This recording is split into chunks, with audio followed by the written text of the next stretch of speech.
Mirror times की खास खबरों में आप सभी का स्वागत है। भारत में सोमवार को बीते 24 घंटों के दौरान कोरोना संक्रमण के 11,451 नए मामले सामने आए हैं और 266 लोगों की मौत हुई है। देश में इस समय कोरोना संक्रमण के 1,42,826 सक्रिय मामले हैं, जो 262 दिनों में सबसे कम है।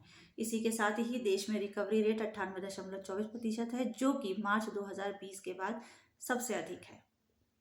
T20 विश्व कप में न्यूजीलैंड और अफगानिस्तान के रविवार को हुए मैच में न्यूजीलैंड की जीत के बाद भारत के लिए विश्व कप का सफर यहीं खत्म हो गया है। भारतीय क्रिकेट टीम के T20 विश्व कप से बाहर होने को लेकर भारत में तो चर्चा हो ही रही है, लेकिन पाकिस्तान में भी इसे लेकर काफी प्रतिक्रियाएं सामने आई हैं। त्रिपुरा एक बार फिर से सुर्खियों में आ गया है। त्रिपुरा में इस बार पुलिस के उठाए कदमों के कारण पुलिस ने एक बड़ी संख्या में सोशल मीडिया यूजर्स पर UAPA कानून के तहत मामला दर्ज किया है। आरोप है कि इन लोगों ने कथित तौर पर फर्जी फोटो और जानकारियां ऑनलाइन अपलोड की, जिनके कारण सांप्रदायिक तनाव बढ़ने का खतरा था। कांग्रेस नेता राहुल गांधी ने पुलिस कार्यवाही को लेकर बीजेपी सरकार पर निशाना साधा है। उन्होंने कहा है कि UAPA के जरिए सच्चाई को दबाने की कोशिश की जा रही है। अगली खबर है तमिलनाडु से। तमिलनाडु की राजधानी चेन्नई में भारी वर्षा के से हालात खराब हो गए हैं। भारी वर्षा होने की वजह से वहां के हालात बहुत बिगड़ गए हैं। स्कूलों कॉलेजों में 2 दिन की छुट्टी की घोषणा कर दी गई है। मौसम विभाग की ओर से भारी बारिश की चेतावनी को देखते हुए NDRF को बैकअप पर रखा गया है। शनिवार की रात लगातार बारिश से चेन्नई में 2015 के बाद से सबसे अधिक बारिश दर्ज की गई है। मौसम विभाग ने कुछ दिनों तक भारी बारिश और चक्रवाती तूफान की आशंका जाहिर की है। बिहार में जहरीली शराब से मौतों के बाद पुलिस प्रशासन ने शराब माफियाओं के खिलाफ कार्रवाई तेज कर दी है। पिछले 24 घंटे में 98 और लोगों को गिरफ्तार किया गया है। इसी बीच रविवार को समस्तीपुर में शराब से 2 और लोगों की मौत हो गई है।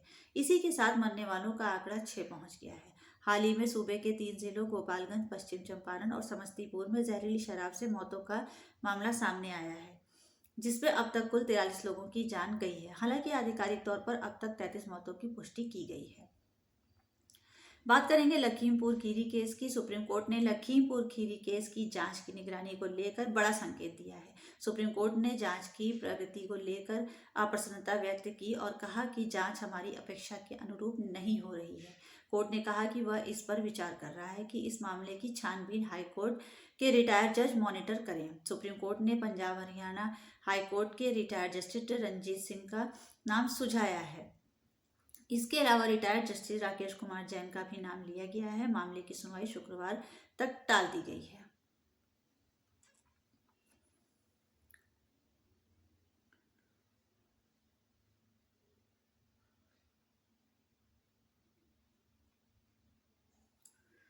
दिल्ली में भारतीय जनता पार्टी की राष्ट्रीय कार्यकारिणी बैठक उत्तर प्रदेश की राजधानी लखनऊ के सत्ता के गलियारे में चर्चा का विषय बनी हुई है। इस चर्चा केंद्र में है CM योगी आदित्यनाथ। दरअसल जिन 5 राज्यों में विधानसभा चुनाव होने वाले हैं, उनमें से सिर्फ एक CM योगी आदित्यनाथ ही ऐसे थे जो कार्यकारिणी की बैठक में फिजिकली मौजूद रहे। उन्होंने पहली बार राजनीतिक प्रस्ताव भी पेश किया। बीजेपी संगठन में योगी अब टॉप लीडरशिप में शामिल हो चुके हैं। जानकार इसे योगी का उदय मानकर अभी चल रहे हैं। उच्चतम न्यायालय ने सोमवार को एक याचिका पर तत्काल सुनवाई करने से इनकार कर दिया है, जिसमें अनुरोध किया गया था कि डिजिटल माध्यम से अदालतों में सुनवाई को याचिकाकर्ता का मौलिक अधिकार घोषित किया जाए। शीर्ष अदालत के न्यायमूर्ति L नागेश्वर राव और न्यायमूर्ति BR गवई की एक पीठ ने कहा है कि डिजिटल माध्यम से सुनवाई में बहुत सी समस्याएं आती हैं। बात करेंगे उच्चतम न्यायालय के एक वैवाहिक फैसले पर। उच्चतम न्यायालय ने वैवाहिक जीवन में प्रताड़ना का सामना करने और पति तथा ससुराल वालों के खिलाफ शिकायत दर्ज कराने वाली महिलाओं को कानूनी सहायता और आवास सुविधा मुहैया कराने के लिए दायर याचिका पर सोमवार को केंद्र सरकार को नोटिस जारी किया है।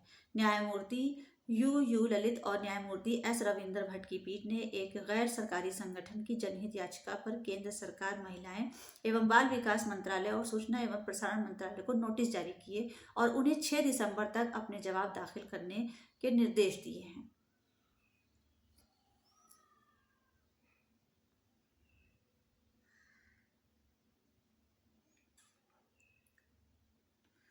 याचिका में अनुरोध किया गया है कि प्रताड़ना का सामना करने और ससुराल वालों के खिलाफ शिकायत दर्ज कराने वाली महिलाओं को कानूनी सहायता प्रदान करने के साथ ही उनके लिए देश भर में बुनियादी आवास सुविधाओं का सृजन करने का निर्देश दिया जाए।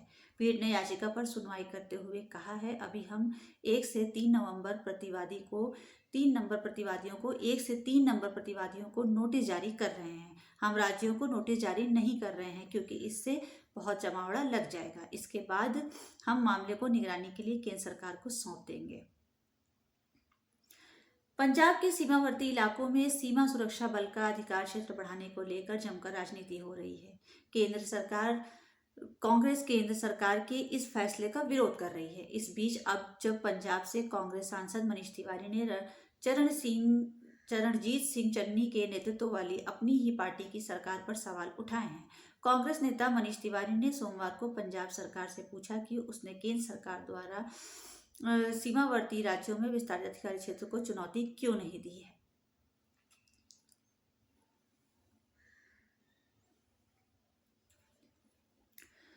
राजस्थान के किसान और पर्यावरण प्रेमी हिम्मत राम भाभू को उनके समाज सेवा क्षेत्र में योगदान के लिए पद्मश्री से सम्मानित किया गया है।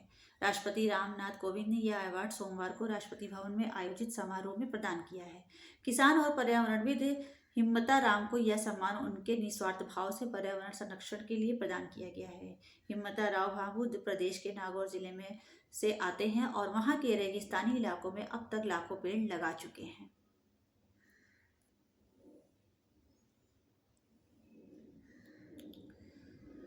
अमेरिका ने सोमवार से उन विदेशी यात्रियों के लिए अपनी सीमाओं को दोबारा खोल दिया है जिन्होंने कोरोना वैक्सीन की दोनों खुराकें ली हुई हैं। इसके साथ ही अमेरिका का 20 महीनों से जारी एंट्री बैन खत्म हो गया है। कोविड-19 महामारी के कारण पूर्व राष्ट्रपति डोनाल्ड ट्रंप ने इस प्रतिबंध को लागू किया था, जिसे अब खोल दिया गया है। जिन लोगों ने कोरोना की दोनों खुराकें लगवा ली हैं वो अब अमेरिका जा सकेंगे।